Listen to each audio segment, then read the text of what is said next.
Welcome to iDream media. So మనకి తెలియదు ఏంటంటే చైర్స్ అండి, మనం ఎలాంటి చైర్స్ వాడాలి అనేది మనలో చాలా మందికి తెలీదు.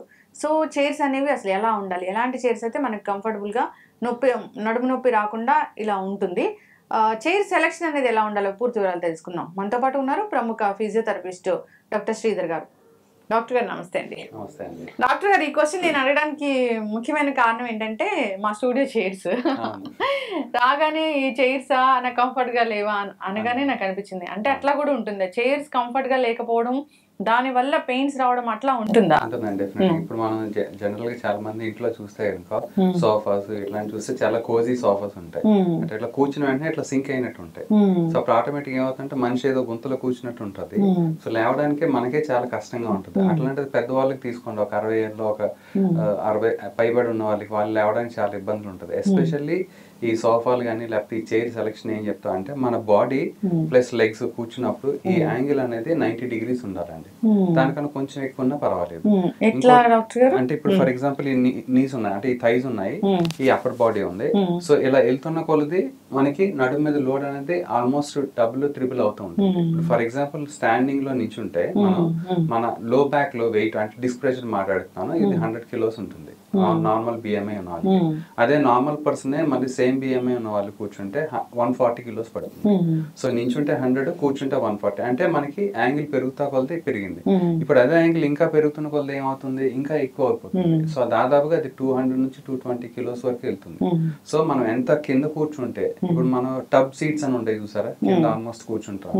సో దానిలో కూర్చుంటే ఇంకా ఆల్మోస్ట్ మీరు లోడ్ అనేది ఎక్కువ పడతా ఉంటుంది. సో అందుకని నేను రికమెండ్ చేసేది అంటే ఎవరికైనా మోకాలు నొప్పులు ఉన్న వాళ్ళకి కానీ, లేకపోతే నడుము నొప్పి ఉన్న వాళ్ళకి కానీ, లేకపోతే ఈవెన్ నెక్ పెయిన్ ఉన్న వాళ్ళకి కూడా ఇప్పుడు ఇలాంటి సోఫాస్ ఆ చైర్స్ లో కూర్చుంటే స్లో మనం ఇట్లా జారిపోతే వెళ్తాం. అప్పుడు నేను ఏదైనా పని చేసుకోవాలంటే ఏదైనా నేను ముందుకు రావాలి, లేకపోతే ఇట్లా చేసుకుంటాను. సో ఆటోమేటిక్ ఏమవుతుంది, నెక్ మీద లోడ్ పడుతుంది. సో నెక్ పెయిన్ ఇంకా ఉన్నది కాస్త అగ్రివేట్ అవుతుంది. సో అట్లానే బ్యాక్ పెయిన్ కూడా నేను ఇందాక చెప్పినట్టు ఈ యాంగిల్ మనకి 90 degrees కానీ కొంచెం ఎక్కువ పర్వాలేదు. బట్ ఇట్లాంటి చిన్న సోఫాస్ లో అండ్ చిన్న చైర్లు కూర్చుంటే హైట్ తక్కువ ఉన్నాయి, ఆటోమేటిక్ 2 యాంగిల్స్ తక్కువ అవడం వల్ల ఇంకా లోడ్ ఎక్కువ పడుతుంది కదా. లోడ్ అనేది ఇంకా ఎప్పుడైతే పెరుగుతుందో పెయిన్ అగ్రివేట్ అయ్యే అవకాశాలు ఉంటాయి.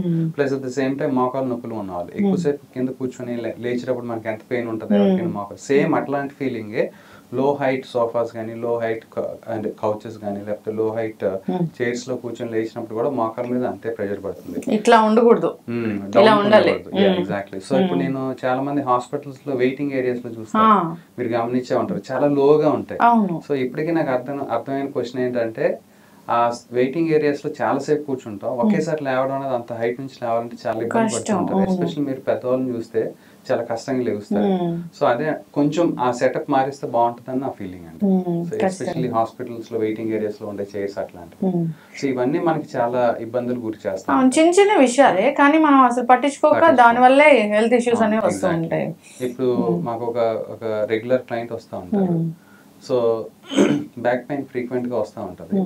ఎప్పుడైనా ఫ్రీక్వెంట్ గా వచ్చినప్పుడు వస్తారు, ఒక 2-3 సెషన్స్ లో బెటర్ అయిపోతే వెళ్ళిపోతారు.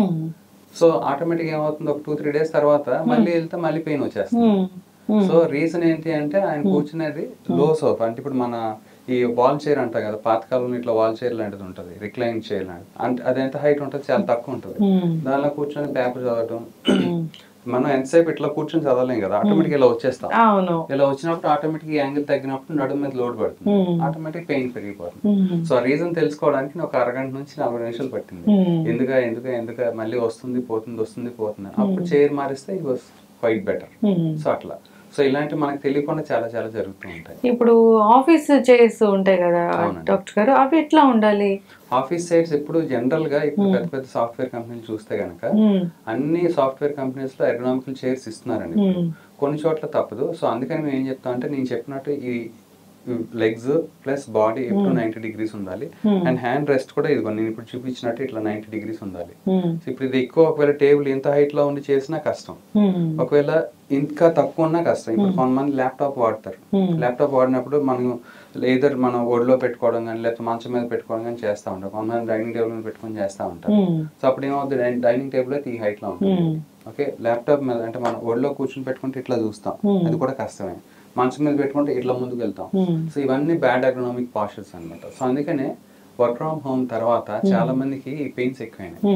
ఈవెన్ మనం కోవిడ్ లో చూస్తే గనక చాలా మల్టీనేషనల్ కంపెనీస్ ఎస్పెషల్లీ హోమ్ లో సెటప్ చేసుకోవడానికి, అంటే ఎర్గనామికల్ చైర్స్ కానీ ఎర్గనామికల్ టేబుల్స్ సెటప్ చేసుకోవడానికి సెపరేట్ గా రెమ్యూనరేషన్ ఇచ్చి మరి వాళ్ళు ఎంకరేజ్ చేస్తున్నారు. అంటే ergonomics are very very important అని చెప్పి మరీ ఇస్తున్నారు. ఎందుకంటే ఎస్పెషల్లీ డెస్క్టాప్ జాబ్స్ కానీ ఎక్కువసేపు కూర్చున్న వాళ్ళకి నార్మల్ పర్సన్ కన్నా ఒక 2-3 టైమ్స్ నడుము నొప్పి కానీ లేకపోతే నెక్ పెయిన్ కానీ ఇట్లాంటివి వచ్చే అవకాశాలు ఉంటాయి. సో ఆల్రెడీ వాళ్ళు ప్రోన్ ఫర్ ఇంజురీ, అంటే బ్యాక్ పెయిన్ కానీ నెక్ పెయిన్ వస్తుంది కాబట్టి దే ప్రిఫర్ వాళ్ళకి చాలా ప్రికాషనరీగా వాళ్ళకి ఇస్తా ఉంటారు అనమాట ఇట్లాంటి ఎర్గనామికల్ చైర్స్ కానీ టేబుల్స్ కానీ చాలా మందికి ఇచ్చారు కోవిడ్ టైంలో. ఎస్, ఖచ్చితంగా అండి. సో అయితే జనరల్ గా ఏదైనా కానీ మనం సోఫాలు కూడా అంతే, సోఫాలో ఇలా కోజీ ఉండకూడదు. మనకి మ్యాట్రెస్ అంటే సోఫాలో ఉన్న ఆ ఫోమ్ ఏదైతే ఉందో మనకి ఫామ్ ఉండాలి. సో కోజీగా ఉంది అనుకోండి, మళ్ళీ ఏమవుతుంది ఇట్లా సింక్ అవుతాం, మళ్ళీ సింక్ అయినప్పుడు సేమ్ అదే పరిస్థితి, లేవడానికి చాలా కష్టం. సింక్ అయినట్లు అసలు ఉండకూడదు సోఫా. మనం చాలా క్రేజీ ఫీల్ అవుతాం ఏంటంటే కూర్చోగానే ఇలా లోపలికి వెళ్ళిపోతాయి అట్లా ఉన్నట్టు ఉంటది. బట్ అది కరెక్ట్ కాదండి. ఇప్పుడు నాకు చాలా మంది క్లయింట్స్ నుంచి ఇప్పుడు అందరూ లగ్జూరియస్ గా రిక్లైనర్స్ వాడుతున్నారు.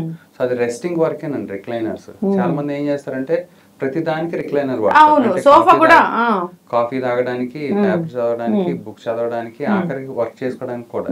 Recliner is not meant for work. Recliner ఎందుకు అంటే మనం జస్ట్ కొంచెం అట్లా రిలాక్స్ అవడానికి. ఒకవేళ రిక్లైనర్ కూర్చొని మళ్ళీ అది కోజీగా ఉంటది కదా, మళ్ళీ ఇట్లా సింక్ అయినట్టు, మళ్ళీ దాని మీద మనం ల్యాప్టాప్ పెట్టుకుని వర్క్ చేసినా లేకపోతే దానిలో ఒక బుక్ చదివినా మళ్ళీ సేమ్ పోస్చర్ అంతా మళ్ళీ ఎర్గనామికల్ పోస్చర్ లో కరెక్ట్ గా ఉండదు.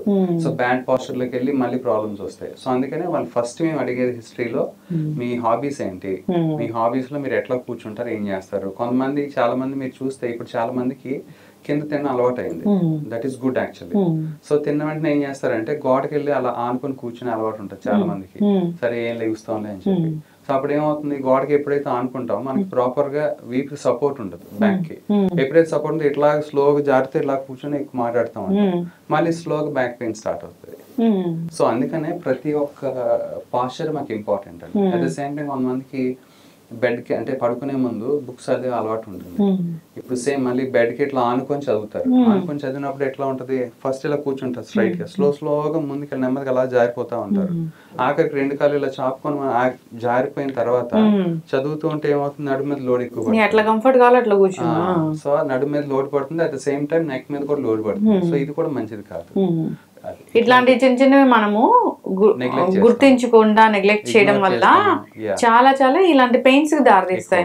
చాలా మంది కూడా అనుకుంటారు మేమేమి బాగా అలసిపోయే పనులు చేయము, మాకెందుకు నెక్ పెయిన్ వస్తుంది, నడుము నొప్పి వస్తుంది, ఇప్పుడు ఎందుకు వస్తుంది.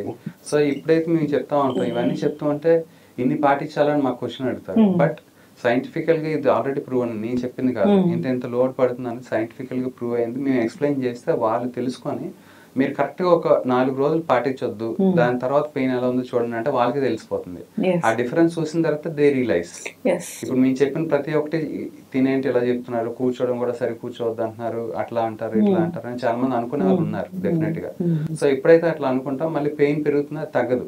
మనం ఎంత ప్రికాషన్స్ పాటిస్తే అంత దానికి మనం రెస్ట్ ఇచ్చినట్టు ఉంటుంది, హీలింగ్ ఫాస్టర్ గా ఉంటుంది. లేకపోతే మాకు ఏమవుతుందంటే మేము పెయిన్ తగ్గిస్తాం, మళ్ళీ ఇంటికి వెళ్ళినాక మళ్ళీ పెయిన్ వస్తుంది. సో అదొక పెద్ద పజిల్ అయిపోతుంది. సో అందుకనే వాళ్ళ యాక్టివిటీస్ ఏంటని కనుక్కొని ఎలా కూర్చుంటారు, ఎంత హైట్ ఉంటుంది.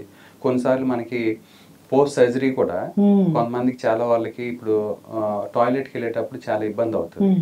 ఎస్పెషల్ హిప్ రీప్లేస్మెంట్ వాళ్ళు కానీ నీ రీప్లేస్మెంట్ వాళ్ళు కానీ. ఇప్పుడు నార్మల్ మనం కమోడ్ హైట్ చూస్తే కనుక మనం కూర్చొని లేవడానికి కొన్నిసార్లు మనకే కష్టంగా ఉంటుంది. సో కొంచెం ఎక్కువసేపు కూర్చున్నా లేకపోతే ఒకవేళ కొంచెం నీరసంగా ఉన్నా లేవడానికి. అదే సర్జరీ అయిన వాళ్ళు కూర్చుంటే లేవడానికి ఎంత కష్టంగా ఉంటుంది. సో అందుకనే మేము ఏం చేస్తాం అంటే సీట్ రైజర్స్ పెడతాం. అంటే దానికి సెపరేట్ హైట్ ఒకటి అడ్జస్టబుల్ హైట్ ఉంటుంది. సో నార్మల్ కమోడ్ మీద ఇంకా హైట్ పెట్టిన తర్వాత వాళ్ళు లేవడానికి ఈజీగా ఉంటుంది. సో అట్లాంటి మోడిఫికేషన్స్ కూడా చేస్తాం. సో ఇవన్నీ ఎందుకంటే హైట్ అనేది చాలా ఇంపార్టెంట్. ఇప్పుడు నీ రీప్లేస్మెంట్ తర్వాత కూడా కొంతమంది బెడ్స్ ఇప్పుడు ఇంట్లో చూస్తే మనకి ఇంటీరియర్స్ అనేది చక్కగా చేస్తాం, ఆల్మోస్ట్ మన బెడ్ హైట్ తగ్గించేస్తున్నారు అంటే లుక్ బాగుంటుందని చెప్పి. సో వాళ్ళకి పెద్దవాళ్ళకి కూడా చాలా ఇబ్బంది అవుతుంది. Especially post surgery knee replacement తర్వాత కానీ హిప్ రీప్లేస్మెంట్ తర్వాత వెంటనే వాటి హైట్ పెంచేస్తాం మేము. సో దట్ వాళ్ళకి కంఫర్టబుల్ గా ఉంటుంది, నొప్పి ఎక్కువ కూడా రాకుండా ఉంటుంది, తొందరగా హీల్ అవుతుంది. సో ఇట్లాగా ప్రతి ఒక్క యాక్టివిటీలో పోస్ట్ సర్జరీ కానీ నార్మల్ పర్సన్ కానీ చిన్నపిల్లలు కానీ ఎవరికైనా మనం ఇట్లాంటి హైట్ మనం ఇప్పటి నుంచి అలవాటు చేస్తే ఫ్యూచర్ లో మనకి ఏ ప్రాబ్లమ్స్ రాకుండా అరికట్టవచ్చు. ఎస్, ఖచ్చితంగా అండి, చాలా చక్కగా చెప్పారు డాక్టర్ గారు. సో నెక్స్ట్ మ్యాట్రిసెస్ అనేవి ఎలా ఉండాలి అనేది దాని గురించి టాపిక్ తీసుకున్నాము. చక్కటి ఇన్ఫర్మేషన్ అండి, ధన్యవాదాలు. నమస్తే అండి.